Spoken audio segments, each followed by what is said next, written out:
So I'm sitting here with Gruntar, who is Brazil's most famous commentator, and I am actually told that you are such a good commentator, probably the best in the world, that it is worth to learn Portuguese just to hear you commentate. Oh man, thank you very much. It's a pleasure to be here. Really honored. I don't think I'm that good a commentator, but I try to be the best that I can do. And I like doing this. I like to bring the game to the people, because sometimes people does not understand the game, or they looking at it, only looking, they cannot have such a passion, and I try to give that passion for them. So if you, how easy or how difficult is it to be a commentator, an esports commentator in Brazil? It's very difficult because the esports scenes are giving the first steps, so I have to work. It's a normal job. I am system analysis, and at night, for example, I have to study, I have to play, I have to make the tournaments. You see, I have to do everything.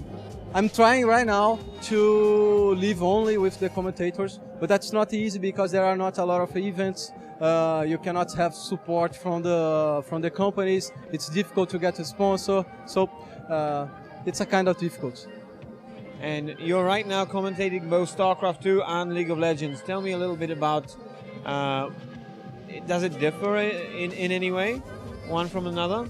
Yeah, for sure. They are completely different games. I am originally a StarCraft 2 commentator, so I moved to League of Legends because I think the scene here in Brazil is growing a lot.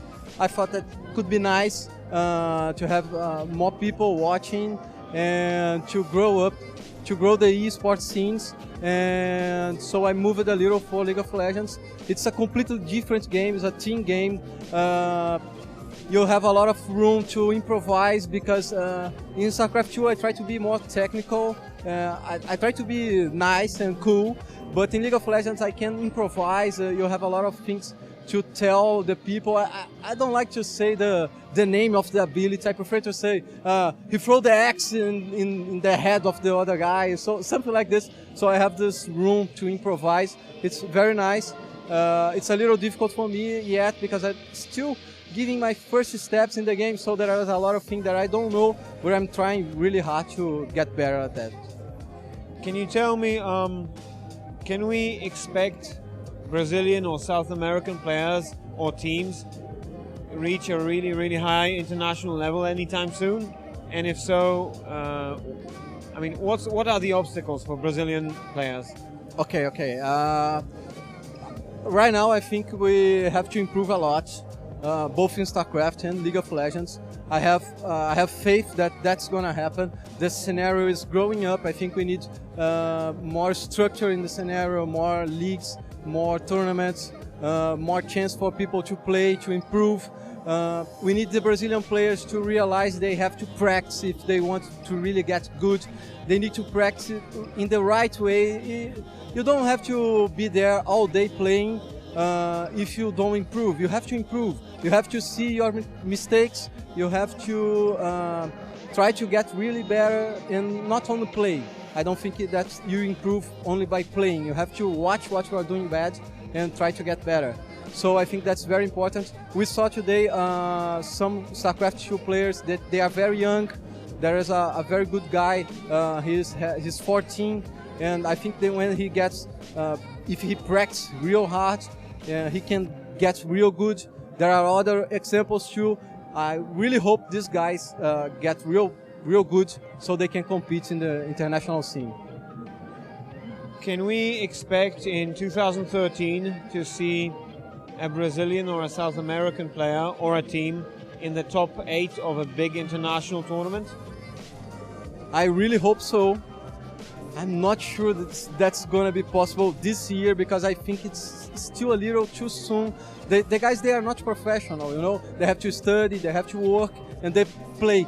So if you had more sponsors, more people, maybe, I don't know, a house for the people to stay together and practice together, that could be really cool. I'm not sure if if we are going to have this year, of course we hope for that, because it would be nice. It's so great to see a Brazilian or a South America player to do real good, to be a top 8, for example, as you said. I'm not sure if that's going to be possible, but we really hope so. Any final words for the community? I would like to ask people in Brazil to support each other, to do not fight. For example, my game is better than yours, or I play better than you. I don't think that's healthy. We need to grow up this scene in general in Brazil, so there are more sponsors, more enterprise, to look at that and see that this is a viable way to go, so we can have the scene to grow as a whole. I think that's needed, and we need this in Brazil, and I hope we can get that. And for people, for example, they could be here, some people could be here, they have to support everyone. If we join hands, I think we can grow up the Brazilian scene in esports. I hope you guys help with that. Obrigado. Thank you. Obrigado você.